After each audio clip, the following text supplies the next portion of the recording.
Coming to paperback and e-readers, ISIS Legacy. The sorority secrets from the goddess next door are revealed in this all-new ISIS series adventure. Pre-order your copy of ISIS Legacy on Amazon.com today. Yesterday, WWE Hall of Fame pro wrestler Scott Hall passed away at 63 years old due to complications from a hip surgery he was having, and as a result of those complications he was having from that hip surgery, he wound up having 3 heart attacks, and those 3 heart attacks led to him being put on life support.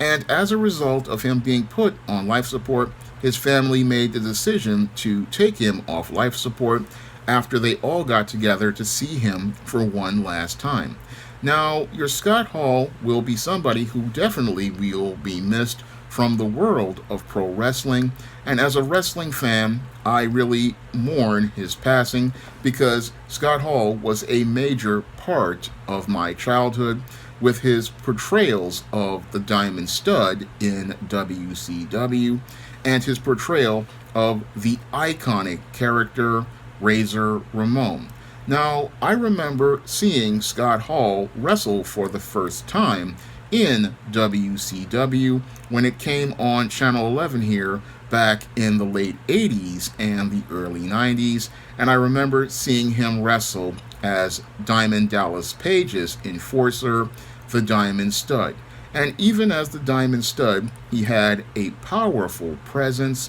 and he had amazing ring work when he was having his matches. Now, your Diamond Stud was a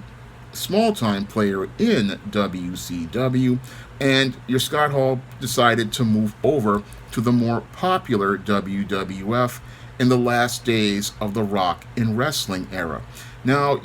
as your Scott Hall moved over from WCW over to the WWF, he decided to create a new character which he pitched to Vince McMahon. Now, your Scott Hall did an imitation of a character from Scarface, and Vince McMahon practically loved it because the original gimmick Vince McMahon had for Scott Hall was to play a Rambo-type character, but once he saw Scott Hall do that imitation of the character from Scarface, he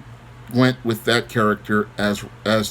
Scott Hall's character and introduced Razor Ramon to a generation of wrestling fans who quickly attached to this character. Now, the Razor Ramon character was this tough Cuban bad guy who basically did whatever he wanted, took whatever he wanted, and just did everything that he wanted to do because he oozed machismo. And it was that machismo that got Scott Hall's Razor Ramon character over with a generation of fans. And I remember sitting there with my cousin watching those vignettes and really getting into that character when we sat there and watched him on WWF Superstars. And the build-up to Razor Ramon's debut match was absolutely fantastic because in each of those vignettes we got to see this bad guy who oozed machismo, doing whatever he wanted and taking whatever he wanted, and basically saying that the world was his and he was coming to the world of the WWF to go out here and have the world take that he wanted. So when I watched those Razor Ramon vignettes, I mean, he just had such confidence and presence, and many people thought that the Razor Ramon character was an actual Hispanic person, but no, the Razor Ramon character was a white guy portraying a Hispanic person, and nobody cared because the character was so larger than life with the machismo that he oozed that he resonated with everyone who saw him on that episode of Superstars in 1992. And when he came to the WWF in that debut match, he was an instant superstar from day one. His character basically resonated with everyone, and that match he had was absolutely fantastic. So your Scott Hall in his debut match was the total package for a great wrestler. He had the size, which he was like 6'8". He had the personality, with the character he portrayed, and he had the presence of a superstar with the energy he radiated, and he also had the mic skills to work a crowd, and on top of it, he had absolutely fantastic ring skills and was a solid worker in the ring. So Scott Hall brought a total package to wrestling, and that's why he became a superstar from his debut. And I remember sitting there watching many of those early Razor Ramon matches and practically sitting there with my cousin enjoying watching those matches as Razor went out here and showed them that that the bad guy meant business and basically beat up on all of those jobbers in all of those matches on WWF Superstars on his road to getting that Intercontinental Championship. Now, Razor Ramon, I believe, had 2 Intercontinental Championship runs, and one of them built up to the first ladder match in the WWF against Shawn Michaels. And that match is going to be, I believe, the one that he's always going to be remembered for, because that was the most definitive match of his career. And it was an absolutely fantastic match to watch from start to finish, because I remember the storyline being that Shawn Michaels declared himself the Intercontinental Champion and Razor Ramon declared himself the Intercontinental Champion, and both men fought it out for that title in that fantastic ladder match that is practically going to be remembered for generations to come. Now, your Scott Hall, after he had that iconic ladder match, went on to have a further career, and I remember watching him having that match with the 1-2-3 Kid, and that was basically them trying to turn Razor face without having to have him go through a storyline and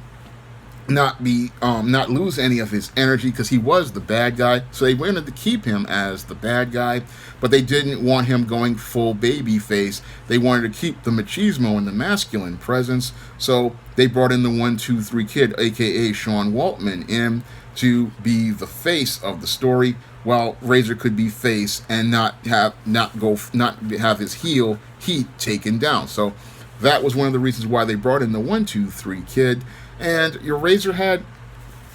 went on to have a long career with the WWF until he got an offer from WCW. And once he got that offer from WCW, he then moved over to WCW. But your Scott Hall could have stayed at WWF and gone on for the world title, but he wanted to go out here and make some more money because he had a family and he wanted to take care of his family. So he moved over to WCW with Kevin Nash, and that's when he had a resurgence as related to his career and went from being a WWF superstar to being a pro wrestling icon. Because as part of the Outsiders and the NWO wrestling faction, your Scott Hall went on to become an icon because the NWO basically redefined wrestling. When the NWO came out, it basically took wrestling to a whole nother level, because once we saw Hall and Nash and Hollywood Hogan taking over WCW Monday Nitro and turning it into NWO Monday Nitro, that was basically must-see TV, and this led to the basic resurgence of Scott Hall and took him from superstar status to icon status, because the NWO, this was the biggest wrestling storyline, and your Scott Hall was right there in the middle of the biggest wrestling storyline, and I would go on to say one of the greatest wrestling storylines in history. And that is where your Scott Hall went from being an iconic character to being an icon, and his career is cemented as one of those in the Hall of Fame. Now, your Scott Hall did have some issues as related to alcohol, I believe, later on in his career that led to him having some struggles, but he managed to overcome those struggles as he went on with his career, and he went on to go on to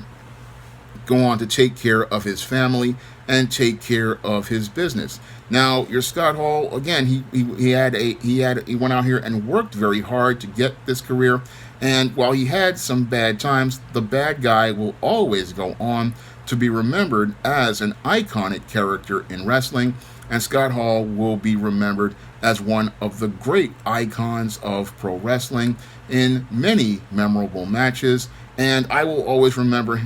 watching him back in the 90s as he rose from the Diamond Stud to Razor Ramon to Hall from the Outsiders. And I will also remember playing as Razor Ramon in numerous WrestleMania the arcade game matches on my cousin's Sega Genesis and on my Sony PlayStation, and I still have that CD of WrestleMania the arcade game, and I will always remember your Razor Ramon because again he's a major part of my teen years, and I'll always remember how he was a major part of my cousin's childhood. And the whole thing is, there were a lot of times when we were making imitations of Razor Ramon because the character was just, again, so memorable, and he had so much swagger, and he had so much presence that you just loved watching him on screen, and you loved the way he just portrayed this character, and you loved the way he just carried himself, and he had everything that you would want in a pro wrestler, and he also was just a great icon of the sport, because when you watch his matches, it's basically watching somebody who really is a master of his craft, and you never really could see a bad Razor Ramon match because he brought everything to the table, and he had, again, just absolutely one of the best careers in pro wrestling. Thank you, Scott Hall, for all of the great memories that you gave me during my teen years, and I'm hoping that God smiles on you when you go to heaven. Now available in paperback and e-readers, Isis, Revenge of the Cyber Goddess. The goddess next door takes on the threat of a deadly digital diva driven to destroy the world in this action-packed, all-new Isis series adventure. Get Isis, Revenge of the Cyber Goddess featuring a bonus pin-up and the other two books in the Cyber Goddess saga on